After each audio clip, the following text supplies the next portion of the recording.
Rieccoci qui, bentornati allo Scrigno del Calcio, il canale che ogni giorno vi racconta una storia di calcio, e bentornati alla rubrica Che fine hanno fatto. Ogni settimana andiamo ad analizzare una squadra al momento decaduta, al momento non tra i professionisti, e che in passato è stata quantomeno in Serie C e ha fatto un po' parlare di sé. E oggi parliamo della Battipagliese, squadra ovviamente di Battipaglia, squadra campana, che è stata in Serie C soprattutto negli anni 90 fra C1 e C2, e che oggi si trova un po' in difficoltà, anche se in rimonta verso gradini più alti della gerarchia calcistica. Mi raccomando, io prima di raccontarvi la storia vi invito ad iscrivervi al canale, quindi se non l'avete ancora fatto, se state guardando il video senza essere iscritti, qui sotto iscrivetevi, lasciate anche like, commenti, insomma sostenete il canale come meglio potete. Dunque, la storia della Battipagliese è fatta di Serie C, di campionati dilettantistici. Alla fine degli anni 80, inizio degli anni 90, la squadra in maglia bianconera torna in C1, ci resta poco, retrocede in C2 e torna in C1 nella stagione 96-97. La stagione 97-98, che è quella che vi ho portato qui nell'album Panini, vedete qui la squadra, la figurina della squadra, la figurina dello scudetto, è un po' la descrizione della squadra. Vedete l'anno di fondazione 1929, 97-98 allenata da Roberto Chiancone, che per chi ha seguito la Serie C è un allenatore abbastanza conosciuto. Compie l'impresa di salvarsi ai play-out, ma non è tanto la salvezza ai play-out che fa sensazione, quanto il fatto che la Battipagliese vinca i play-out contro il Palermo, costringendo i rosanero alla retrocessione in C2, una retrocessione che poi sarà evitata dal ripescaggio. Il Palermo giocherà comunque in C1 nel 98-99, ma fa sensazione tantissimo la retrocessione, un po' perché il Palermo era data come una delle favorite per quantomeno per qualificarsi ai playoff dopo la retrocessione dalla Serie B della stagione precedente, del 96-97, e un po' perché il confronto con la Battipagliese sembra impari, una neopromossa contro una retrocessa dalla Serie B, sembra ai play-out già incredibile che il Palermo sia arrivato addirittura a rischiare la retrocessione, ma sembra uno scampato pericolo quando arriva ai play-out con la Battipagliese. E invece la Battipagliese riesce nell'impresa di eliminare o comunque di far retrocedere il Palermo, ed è anche il miglior risultato nella storia della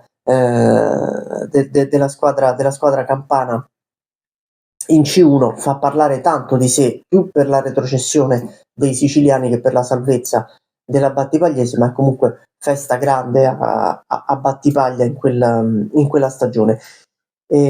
L'anno successivo la Battipagliese gioca di nuovo i play-out contro un'altra squadra siciliana che è il Marsala, questa volta li perde e retrocede in C2. Quella del 98-99 è l'ultima stagione della Battipagliese in C1, tra l'altro farà parlare anche un pochino di sé in quella stagione, perché all'ultima giornata affronta la Fermana, che si sta giocando la promozione in Serie B. Io vi ho raccontato anche quella storia della Fermana, la potete andare a cercare nel canale, nella playlist.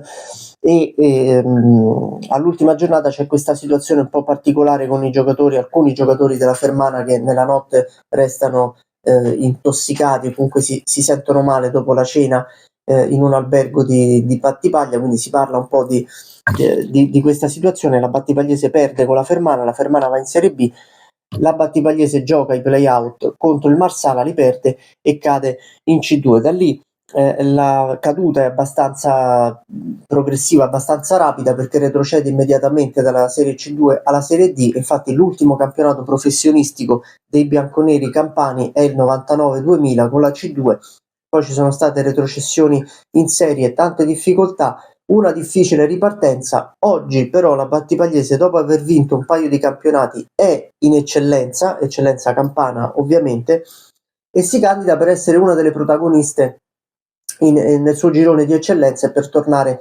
intanto in Serie D vediamo se riuscirà a riconquistarle, vedremo quello che farà in futuro. E vi invito ovviamente a seguire i canali social della Battipagliese, che sono molto aggiornati. Tra l'altro, quando io feci con la mia pagina, che vi invito anche a seguire, il Popolo del Calcio anni 90, sia su Facebook che su Instagram, sulla pagina Facebook c'è una rubrica simile a questa che io porto sul canale, che fine hanno fatto, e che si chiama Squadre dimenticate. Quando parlai della Battipagliese, la pagina ufficiale della Battipagliese mi rispose, e fu un bel confronto, perché mi ricordo che scrisse: abbiamo una storia gloriosa, e ringraziamo il popolo del calcio anni 90 di essersene ricordato. Noi cerchiamo di ricordarci anche sul canale di Squadre ad oggi effettivamente un po' dimenticate. Quindi seguite sui social sia le squadre che vi nomino, tanto anche seguite sui social, è tutto gratis, non è che ci sia un limite di pagine che si possono seguire, così come non c'è un limite di canali su YouTube che si possano seguire, ed è sempre tutto gratis. Così come è gratis anche il nostro blog, Il Popolo del Calcio, dove ci sono queste storie qui, ci sono approfondimenti sulle maglie, sul fantacalcio, sulla Serie A attuale. E noi torniamo con la rubrica Che fine hanno fatto la prossima settimana, con un'altra squadra al momento dimenticata. Avanti tutta!